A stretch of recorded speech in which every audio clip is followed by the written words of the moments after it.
Evet, başkanım merhaba. Nasılsınız? İyi misiniz? Murat abi ışığı kapatman lazım senin oradan. Hemen kapattım. Sıkıntı abi.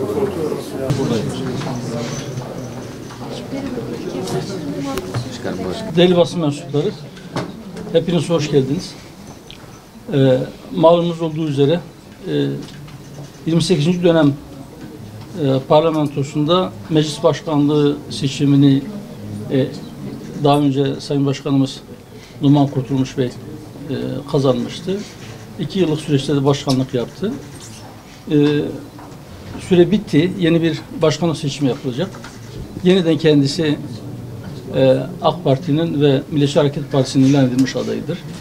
Aynı zamanda Hüdapar'ın da adayıdır. Bizim de adayımız Sayın Meclis Başkanımızdır. İnşallah destek talebi için bize geldi. Desteğimiz kendisinedir. Biz ilk turdan itibaren oylarımıza kendisini destekleyeceğiz. Bunun haricinde bunun için ziyaret etmişken memleket meselelerinin bir kısmını yakın tarihte gündemde olan meselelerin bir kısmını da konuştuk. Bunlarla ilgili faydalı bir görüşme oldu. Fikir alışverişinde bulunduk. Nazik ziyaretleri için ben teşekkür ediyorum. Sizlere de ilginizden dolayı teşekkür ediyorum. Çok teşekkür ediyorum. Sayın Başkan, değerli basın mensubu arkadaşlarım. Türkiye Büyük Millet Meclisi'nde grubu bulunan siyasi partilerden sonra grubu bulunmayan partilerle ilgili de ziyaretlerimizi Hüdapar'ı ziyaret ederek başlattık ve Sayın Başkan'a nazik ev sahipliği dolayısıyla çok teşekkür ediyorum.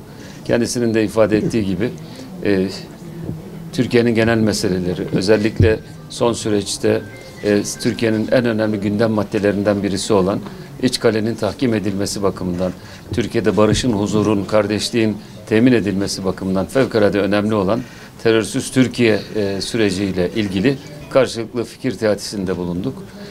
Aynı zamanda önümüzdeki dönemde Türkiye Büyük Millet Meclisi'nin çalışması, bu çalışmalarda takip edilecek usul, yöntemler ve terörist Türkiye ile ilgili oluşturulacak komisyonla ilgili fikirlerini ve değerlendirmelerini alma imkanımız oldu ve yarın yapılacak olan Türkiye Büyük Millet Meclisi 28. dönem başkanlığının 2. dönemi içinde desteklerini talep ettik. Ben de destekleri dolayısıyla kendilerine çok teşekkür ediyorum. Çok teşekkür ediyorum. Sağ olun. Sağ olun.